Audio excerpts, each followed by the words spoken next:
Hello everyone and welcome to week 8. For the next several weeks what we're going to develop will be 2 email blasts. Now before we start to actually create the email blast within InDesign, what we're going to spend week 8 doing is a mock-up. If you recall from the user design interface course that you took probably last semester or the semester before, this is going to be done in Illustrator, and it's sort of like a draft. No code will be needed this week. It's just using Illustrator and almost design like a poster, but instead of course of a poster, it's going to be an email blast. This week, I recommend that you check your email.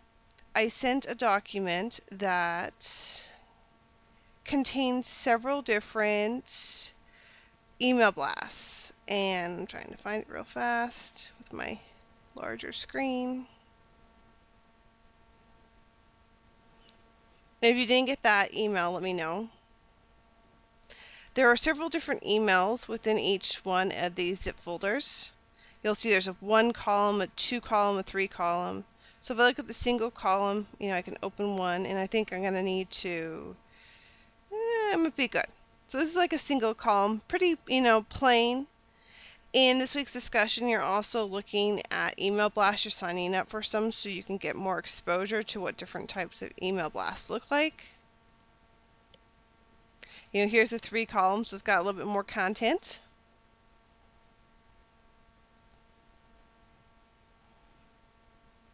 And it's definitely up to you in terms of which one you decide to go for. Take some time, play with them. You'll see that this isn't perfectly aligned, and the reason for that is because it's still within the zip folder. You have to pull these out of the zip folder to actually get everything to work correctly. Not so much of an issue this week. This week it's really just sort of finding like a layout that you're interested in, that you like, that you can connect to. So if I were to go ahead and just pull all this, and actually what I'm going to do first is create a new folder, and we'll call this email blasts. And then from there, let me go ahead and find that zip folder again. And I'm going to right click on the responsive ones, and I'll just copy it.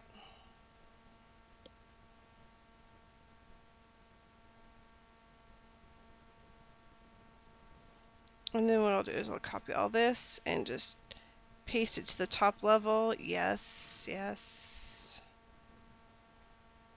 Now it should be easier to see what this looks like. There we go. So you can see like here's like a little logo area. This would be obviously whatever the name of the newsletter is. And here's a layout of different topics. A lot more detail, social media down below. You can of course, change this to social media icons. It's completely up to you. This week you just want to find one of these layouts, one that's either provided to you or one online is perfectly fine. And once you have the general layout understanding, so I know what this looks like, then I'm going to recreate this using Illustrator. And I recommend within Illustrator that you go to File, New, and I change it from inches to pixels because that's how the web operates. And for mobile design, 600 pixels is a good choice. 800 is fine as well. The height, maybe I'll make it a larger email. I'll do 1,000.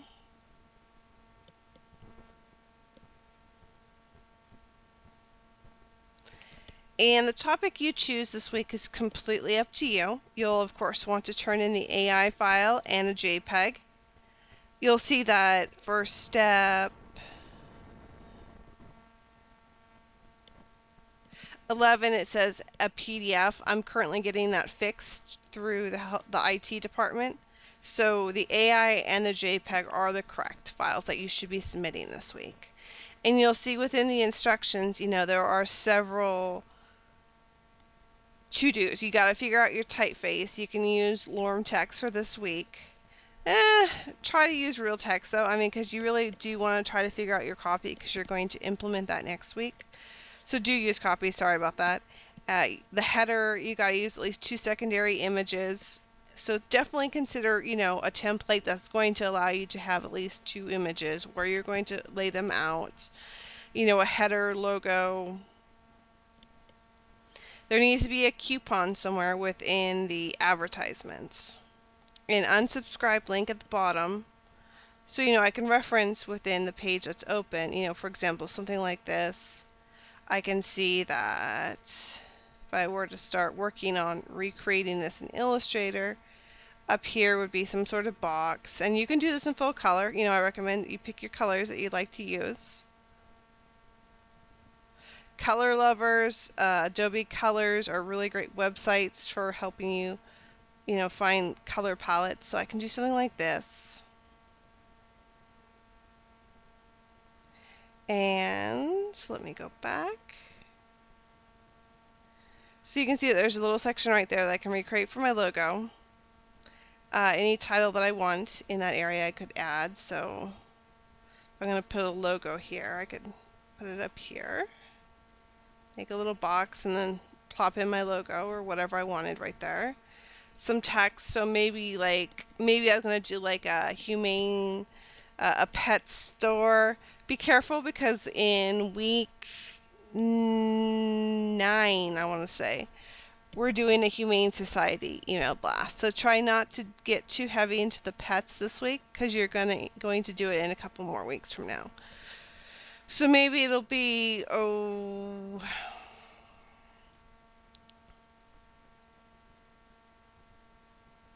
like a computer store or something like that, like a game store.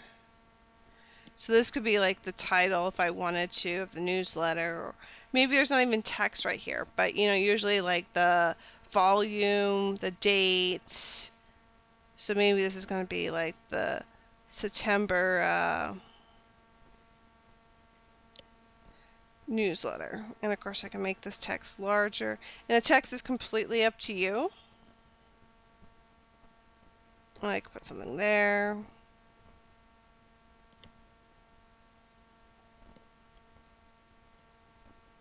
And the unsubscribe link at the bottom is usually small. Definitely sign up. Again, make the most of the discussion post this week so you can see what different email blasts to look at. Make sure you also read this week's reading. It's the only way to really understand what is contained within an email blast.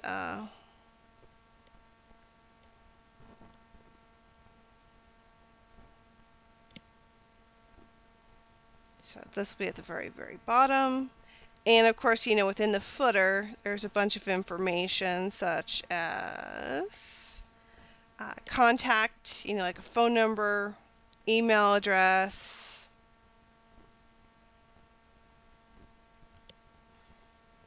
You could put social media icons up here instead if you prefer.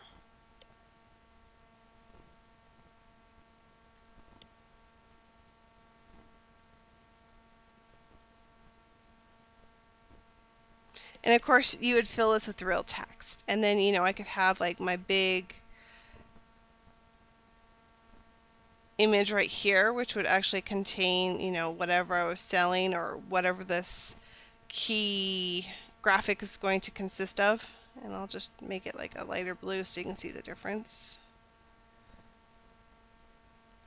Sometimes there might be a header like within the actual image, or you might want people to scroll down. Usually though it's within the image because you don't want people, especially on mobile devices, to have to scroll too far to understand, what you're trying to offer or give.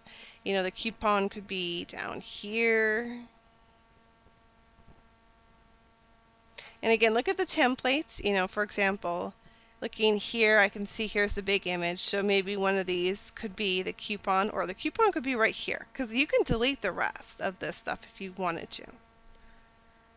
So maybe this blue space would be where the coupon would lie if I decided to use that email blast. And then basically I could, make 2 little images right here. And then I could copy this, format, a larger title, followed by, some text, and then, a button that says click here for more info or read more.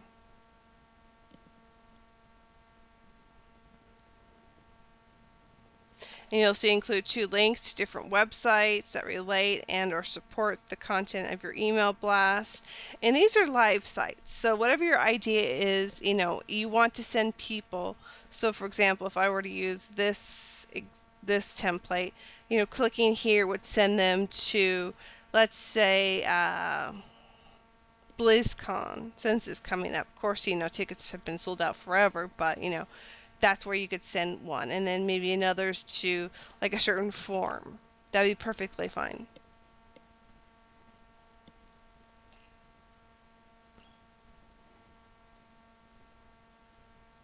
You can create the header image and any of the other images within Photoshop. I'm perfectly fine. This is where the whole strict no bitmaps goes away. Now you can use bitmaps. So, it's free game in terms of what you use.